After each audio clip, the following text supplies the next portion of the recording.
धावजी पाटील देवस्थान परिसरात जबरदस्तीने खंडणी वसुलीचा प्रकार. ऑल इंडिया पॅन्थर सेनेचे जिल्हाध्यक्ष आदित्य गायकवाड यांची कारवाईची मागणी. वाई तालुक्यातील सुरूर कवठे येथील धावजी पाटील देवस्थान परिसरात पार्किंगच्या नावाखाली टोळक्याकडून खंडणी वसुलीचा प्रकार होत असल्याचा आरोप ऑल इंडिया पॅन्थर सेनेचे जिल्हाध्यक्ष आदित्य गायकवाड यांनी केलाय. याबाबत आज जिल्हाधिकाऱ्यांना निवेदन दिलं असून या प्रकरणातील दोषींवर कारवाई करून त्यांच्यावर खंडणी कायद्याअंतर्गत गुन्हा दाखल करावा, अन्यथा जिल्हाधिकारी कार्यालयाबाहेर नग्न आंदोलन करण्याचा इशारा देखील यावेळी दिलाय.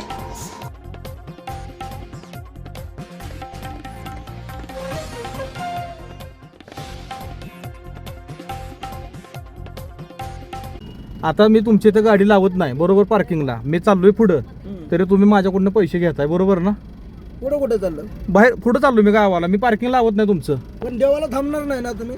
मी कशाला थांबतोय बघा तुम्ही, देवाला थांबलं तरी पार्किंग तुमचं इथं आहे ना, देवाचा काय संबंध आहे तुमचा? एक काम करणार नाही, आमचं नाही ना संबंध, आपल्या गाडी मागे लागून चालत. मी काय म्हणतोय की पार्किंग नाही लावत आम्ही, पार्किंग आम्ही लावत नाही, पण पैसे कुठले द्यायचे? म्हणजे गाडी लावणार नाही लावणार. ही गाय तुम्हाला माहिती आहे का? बोला बोला, ही गाय कोणाची? ही गाय कोणाची गाय? आमची. मी काय म्हणतोय की रस्ता मी दिला इथे, माझी सही आहे त्यात. अहो गाव माझं पाचवड आहे. हा, मग मी काय करू? ऐका की मी काय म्हणलं त्यांना, पार्किंगला लावत नाही मी पुढं चाललोय तर पैसे कुठे द्यायचे?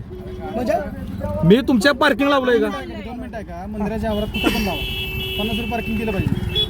आता तुम्ही पार्किंगला म्हणला तुम्ही 50 रुपये देणार, पार्किंग चालू होतंय पुढे. हा. म्हणजे फिता नाही लावली गाडी, समजा आम्ही पुढे गावाला गेलो तरी पैसे द्यायचे? गाव सांगा. रानात आपण गाडी लावू द्या चला. आमची गाणं आहे सगळी पुढं. हा, म्हणजे तुम्ही पार्किंगचे पैसे घेता, म्हणजे ह्या पार्किंगचे पैसे घेत नाही बरोबर? इथं पार्किंग नाही लावलं, ऐका की मी काय म्हणतोय की समजा तुमच्या पार्किंग मध्ये मी गाडी नाही लावली तरी तुम्हाला पैसे द्यायचं. कुठलं? ह्या पार्किंग मध्ये जर गाडी लावली नाही, कुठं बी लावा. हा, म्हणजे मी कुठं बी लावू. आणि पार्किंग हे खाजगी आहे, देवस्थान खाजगी आहे बरोबर. आणि ग्रामपंचायतचा आपल्याला हे आहे ना, फक्त खाजगी मध्ये तुम्ही आपलं तुमच्या ह्याच्यानं चालू आहे बरोबर ना? बघू पावती. उद्या येईल ना टीव्ही होती, उद्या येईल ना एक गाडीची ऑनलाईन करायची. पावतीला रजिस्टर नंबर नाही होय? खाजगी रजिस्ट्रेशन असतो, तुम्ही सांगा मला. जय शिवराय, जय भीम. आज सातारा जिल्ह्यामध्ये सुरूर कवठे या ठिकाणी मोठ्या पद्धतीचे सातारा जिल्ह्यामध्ये मोठे देवस्थान आहे. परंतु माझी काही पाहुणे मंडळी मुंबईवरून त्या ठिकाणी आले असता मी त्यांना घेण्यासाठी तिथे गेलो, परंतु तिथे असे काही गावातील गुंड यांनी पार्किंगची सुविधा तिथे ठेवली आहे. परंतु मला त्यांना आणायचे होते म्हणून मी माझी गाडी घेऊन देवस्थानाच्या इकडे निघालो होतो, परंतु पार्किंग मधील तिथल्या लोकांनी मला अडवल्यानंतर त्यांनी मला सांगितलं, तुम्ही पार्किंगला गाडी नाही लावली तरी तुम्हाला पावती फाडावीच लागणार आहे, कारण की सर्व ही जागा आमची आहे. म्हणजे तिथे दंडलशाही चालवली आहे. म्हणजे सर्वसामान्य माणसाचे तर काय हाल करत असतील हे.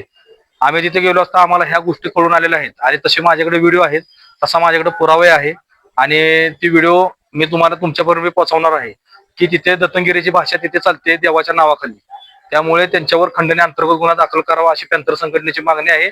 आणि जिल्हाधिकारी मान्य पाटील साहेब यांनी बी सांगितलेले 2 दिवसात त्यांच्यावर कारवाई मी करतो, कारण की स्वतः मी होतो, माझी बायको होती, आणि तो व्हिडिओ मी घेतलेला आहे त्यांच्यापासून. आणि तसे त्या पद्धतीने रजिस्टर बी त्यांना दाखवले, पण खाजगी जागेमध्ये पावती बी ते साहेबांना दाखवली. एक मिनिट.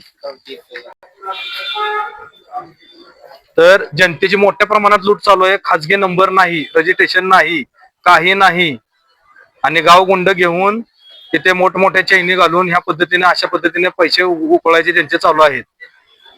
तरी ही जनतेची मोठ्या प्रमाणात फसवणूक केली जाते आहे, ही बी जनतेपुढे आणावी, आणि लवकरात लवकर यांच्यावर जर कारवाई झाली नाही आणि खंडणी अंतर्गत गुन्हा दाखल करावा, कारण की त्यांनी जबरदस्ती केलेली आहे.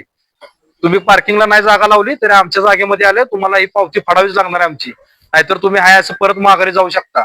अशा पद्धतीची भाषा, अशा पद्धतीची व्हिडिओ माझ्याकडे आहे, आणि यांच्यावर कारवाई नाही झाली तर मी जिल्हा कार्यालयाबाहेर नग्न अवस्थेत आंदोलनाला बसणार आहे. याची दखल घ्यावी.